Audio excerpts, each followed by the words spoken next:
जय जिनेन्द्र बंधुओं, आज सुनते हैं अनुबंध केवली सुधर्मा स्वामी जी की मंगल गाथा। मगध देश के संवहन नगर में राजा सुप्रतिष्ठित राज्य करते थे। उनकी धर्मवत्सला सहधर्मणी का नाम रुक्मणी था। उन दोनों के सुधर्म नामक प्रिय पुत्र था, जो कुशाग बुद्धि, विद्याओं के परिज्ञान में श्रेष्ठ, समस्त शास्त्रों का ज्ञाता, कलाओं का धारक और सज्जनों के मन को आनंद प्रदाता एवं शत्रु पक्ष के राजकुमारों को भय उत्पन्न करने वाला अर्थात पराक्रमी था।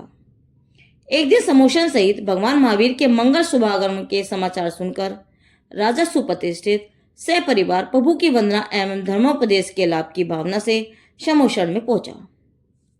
प्रशांत मुद्राधारी वीर प्रभु का साक्षात्कार होते ही राजा सुप्रतिष्ठित अत्यंत प्रसन्न हुआ।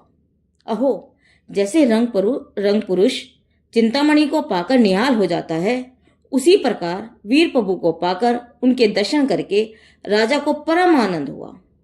अनेक प्रकार से जिनेन्द्र देव की स्तुति करते हुए वह अपने योग्य स्थान पर बैठ गया। उसी समय गर्जना करती हुई भगवान की दिव्य ध्वनि खिड़ने लगी। दिव्य ध्वनि में राजा ने सुना, प्रत्येक आत्मा स्वभाव से भगवान है। यदि सही दिशा में पुरुषार्थ करे तो वह भी भगवान बन सकता है। अरे, खेद है कि इस जीव ने अब तक 5 इंद्रियों के विषय रूपी मंदिरा का पान करके अपने आत्म स्वरूप को भुला दिया। जिस प्रकार अग्नि कभी भी ईंधन से तृप्त नहीं होती, उसी प्रकार पंचेंद्रियों की विषय तृष्णा कभी भी भोग सामग्री से तृप्त नहीं हो सकती। यह जीवन क्षणभंगुर है। शीघ्र आत्महित करने का यह उत्तम अवसर आया है। चिंतामणि सदृश इस महादुर्लभ अवसर को देह आश्रित पंचेंद्रियों के भोगों में गवा देना राख के लिए रतन जलाने जैसा अविवेकपूर्ण कार्य है। चेतो जीव चेतो, आत्म कल्याण का अवसर बीता जा रहा है। इस प्रकार भगवान की दिव्य ध्वनि में संसार देह भोगों की निसारता की सिंह गर्जना से राजा सुप्रतिष्ठित के राग तंतु टूट गए और वह संसार शरीर भोगों से विरक्त होकर नगन दिगंबर वितरागी संत बन गया। परंतु वे मुनिराज तो तीर्थंकर प्रभु के चौथे गंधर्व भी हो गए।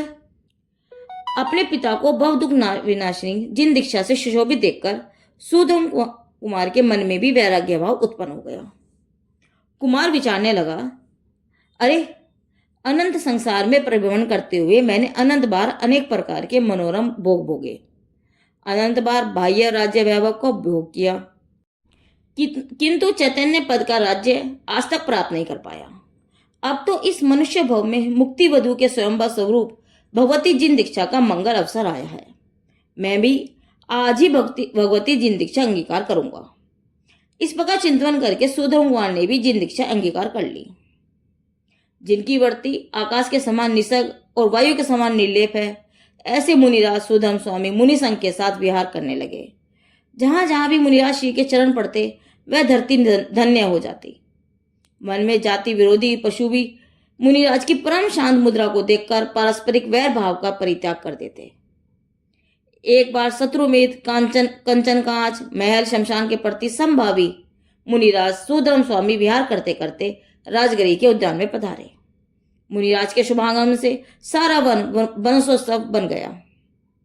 उद्यान में जम्बू स्वामी ने मुनिराज सुधर्म स्वामी को देखकर अत्यंत प्रसन्नता एवं भक्तिपूर्वक वंदन किया और एकटक भाव से मुनिराज को देखने लगे। जम्बू स्वामी के अंतःस्थल में मुनिराज के प्रति अत्यंत अनुराग का भाव उत्पन्न हुआ।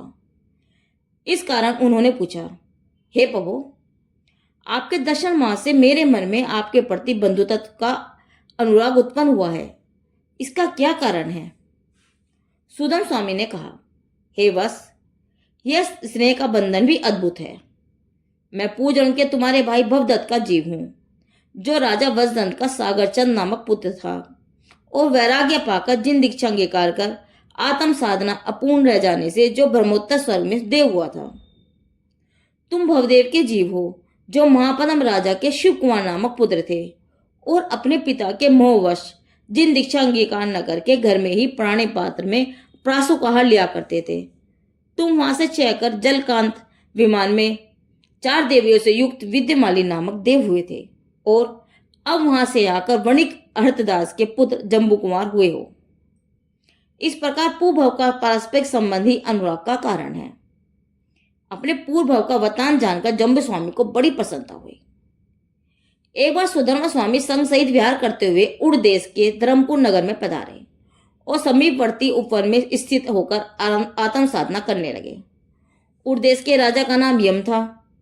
उसके अनेक रानियां थी, जिनमें धनवती रानी से गधर्व नाम का पुत्र और कोणिका स्त्री पुत्री उत्पन्न हुई थी। शेष रानियों से 500 पुत्र उत्पन्न हुए थे। सभी 500 पुत्र एक दूसरे के प्रति वात्सल्य युक्त, धर्मात्मा और संसार के प्रति अत्यंत उदासीन थे। इस राजा के राज्य मंत्री का नाम दीर्घ था, जो अत्यंत बुद्धिमान होने के साथ साथ कुशल राजनीतिज्ञ भी था। वन में सुदर्शन स्वामी का आगमन जानकर और नगर निवासियों को भक्तिभाव से ओतप्रोत हो राजा पूजा वंदना करने हेतु जाते देखकर राजा यम भी अपने पांडित्य के अभिमान से युक्त वीतरागी संभावी मुनिराजों की निंदा करते हुए उनके समीप पहुंचा। वीतरागी मुनिराज की निंदा और अपने क्षायुष्म ज्ञान के अभिमान के फलस्वरूप उसने अपनी आत्मा को भयंकर दुख समुद्र में डुबो दिया।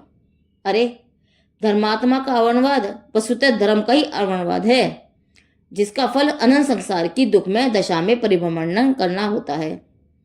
राजा यम को भी इस दुष्कृत्य से ऐसे तीव्र कर्म का उदय आया कि उसका समस्त पांडित्य क्षण भर में नष्ट हो गया। अरे देखो, पर्याय की ऐसी क्षण भंगुरता! कहाँ तो थोड़े समय पूर्व पांडित्य से परिपूर्ण राजा यम की दशा, और कहाँ क्षण भर में बुद्धिविहीन परिस्थिति। राजा को अपनी इस दीनहीन हशा पर देखकर अत्यंत आश्चर्ययुक्त खेद हुआ। उसने मनी मन अपने दुष्कृत्य की निंदा करते हुए मुनिराज सुधर्मा स्वामी की 3 प्रदक्षिणा की और अत्यंत विनयपूर्वक नमस्कार करके धर्मोपदेश श्रवण की इच्छा से टकटकी लगाकर मुनिराज की ओर देखने लगा। मुनिराज ने भी अकारण करुणा बरसाते हुए अपना धर्मोपदेश दिया। मुनिराज के मुख रूपी चंद्रमा से झरते उपदेश अमृत का पान करके राजा यम तृप्त हुआ। उसे बहुत शांति प्राप्त हुई। अपने पर्याय के क्षण भर में बदली हुई अवस्था के विचार से उसे वैराग्य जागृत हुआ और वह अपने पुत्र गर्दभ को राज्य देकर 500 पुत्रों सहित भगवती जिन दीक्षा अंगीकार करके आत्म साधना करने लगा। भगवान महावीर के मुख्य गणधर गौतम स्वामी ने एक मुहूर्त में द्वाशांग का अवधारण कर सुधर्माचार्य को संपूर्ण द्वाशांग का उपदेश प्रदान किया। जब ईस्वी पूर्व 515 में इंद्रभूति गौतम स्वामी को निर्वाण हुआ, उसी दिन सुधर्मा स्वामी को केवल ज्ञान की उपलब्धि प्राप्त हुई। सुधर्मा स्वामी भगवान महावीर के 5वें गणधर थे। उन्हें गणधर अवस्था में रहकर अपने आत्म विकास के साथ साथ श्रवण संघ का संचालन किया। इनका निर्माण विपुलाचल पर्वत पर वीर निर्माण संवत 24 ईसा पूर्व 503 में हुआ। धवला टीका में सुधम स्वामी का अपर नाम लोहाचार्य का उल्लेख प्राप्त होता है। मुनि पदम नंदी ने भी जम्बूदीप प्रणति में सुधम स्वामी का नाम स्पष्ट रूप से लोहाचार्य बताया है। अतः सुधर्मा स्वामी का अपर नाम लोहाचार्य भी निश्चित है। यह कथा धन्य मुनिराज हमारे तीर्थधाम मंगलायतन से ली गई है। जिनदेव की वाणी आगम वाणी।